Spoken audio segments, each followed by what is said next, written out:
muitas pessoas estão numa situação de copropriedade, né? Ou seja, quando um mesmo imóvel tem mais de um proprietário. Nesse vídeo, nós veremos então como é que nós podemos sair dessa situação de copropriedade por meio da ação de extinção de condomínio.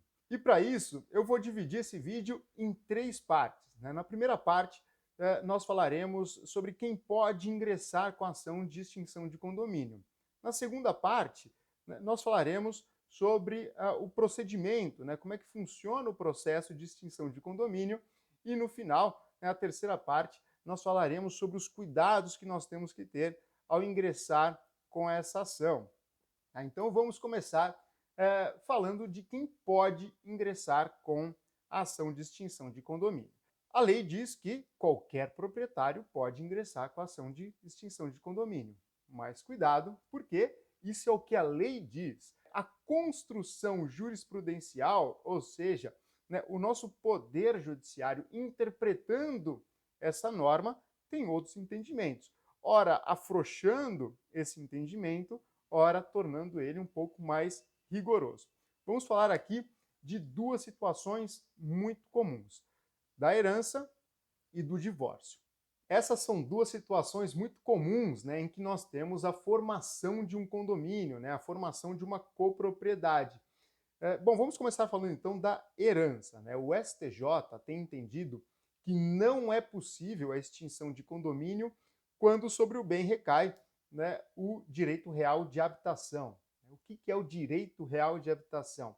A lei garante, né, ao cônjuge ou companheiro, companheira sobreviventes o direito de continuar residindo, né, o direito de habitação daquele imóvel que servia como residência da família.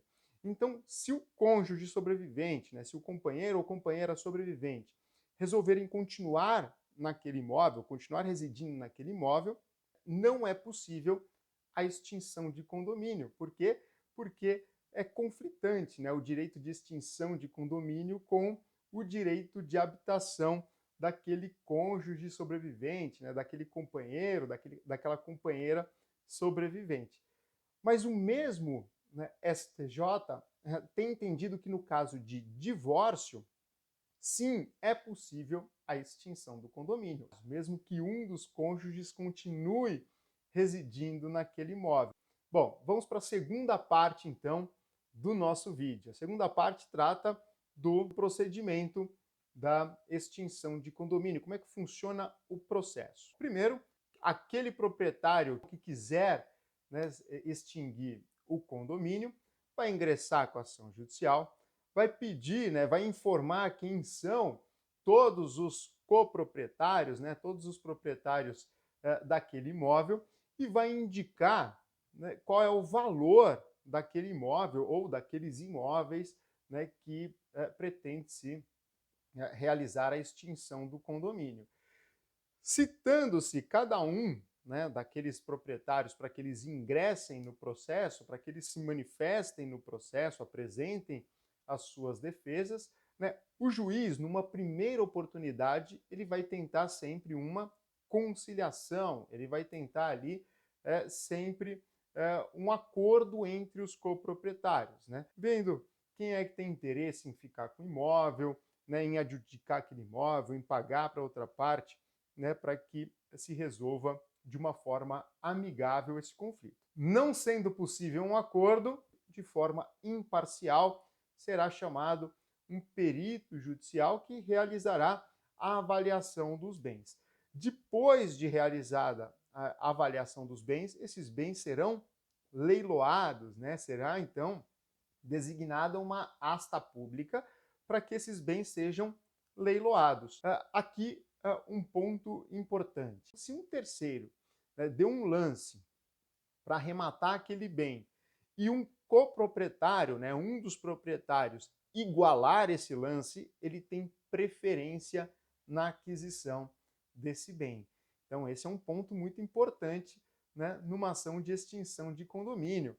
Muitas das vezes, né, um dos proprietários não quer, num primeiro momento, comprar o bem, né, pela avaliação do autor da ação, mas num leilão, que muitas vezes também pode ser vendido por pode ser levado a leilão esse bem num valor inferior do que ele realmente vale, né, um dos coproprietários, né, um dos proprietários pode igualar o lance e querer arrematar esse bem, querer ficar com esse bem para ele.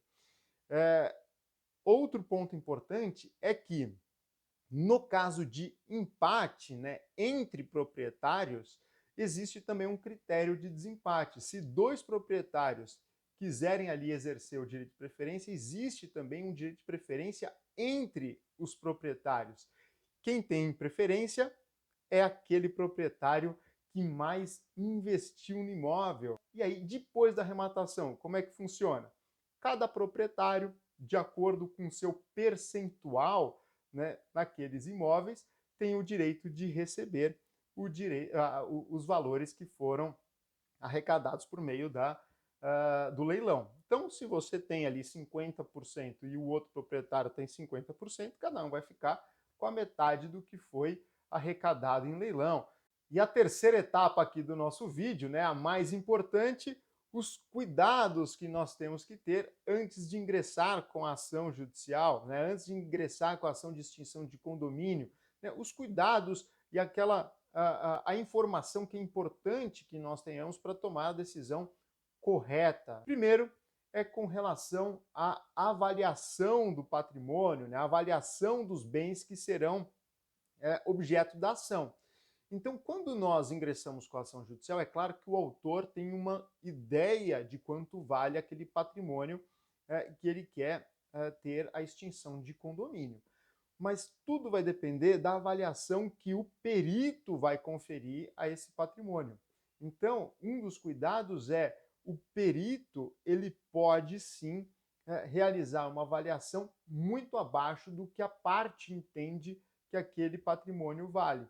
Então, a parte pode entender que o imóvel vale R$1 milhão e o perito avaliar em R$600 mil, tá? Que é muito comum que aconteça, principalmente porque esse imóvel ele será, né, esse patrimônio, esse bem, seja um bem imóvel ou bem imóvel, será levado a leilão, né? E num leilão só faz sentido, né, um imóvel, um patrimônio, um bem ser adquirido em leilão se realmente estiver valendo muito a pena para o arrematante, porque, é claro, tem o risco do leilão, né, tem o risco de contestação, enfim, quem busca comprar um bem em leilão quer uma vantagem patrimonial. Então, é comum, é muito comum que a avaliação desse bem seja muito inferior daquilo, né, que o autor realmente tinha calculado. Agora, um segundo ponto de atenção, né, um segundo cuidado que nós temos que ter é com relação aos custos totais dessa ação, né? Uma ação como essa não tem um custo muito baixo. Por quê? Porque nós temos a contratação de honorários, evidente, né, para ingressar com uma ação judicial. Nós temos as custas judiciais. As custas judiciais vão depender, né, as custas iniciais, né, para ingressar com a ação judicial, é que vai depender, é claro, do tribunal do estado em que será interposta a ação, mas pode variar de 1%, 2% ou até mais, né, do valor total do patrimônio, tudo depende, né, dos emolumentos das custas cobradas no tribunal em que será interposta a ação judicial. Nós teremos os honorários do perito, nós teremos os honorários do leiloeiro, se nós tivermos, né, o leilão desse patrimônio, e, claro, se nós tivermos recursos no processo, nós teremos as custas recursais, né, os emolumentos que nós temos que pagar para ingressar, né, para interpor aqui os recursos numa ação judicial. E, por fim, mas não menos importante, o prazo de uma ação judicial, né, que pode se estender, né, uma ação judicial ela pode levar muito tempo. Tendo essas informações, tomando esses cuidados, nós resolvermos que essa é a melhor opção, claro que nós devemos seguir em frente, mas o cliente deve sempre saber, né, desses pontos de atenção. Se gostou do vídeo, se inscreve no nosso canal para acompanhar, né, mais vídeos como esse e até a próxima.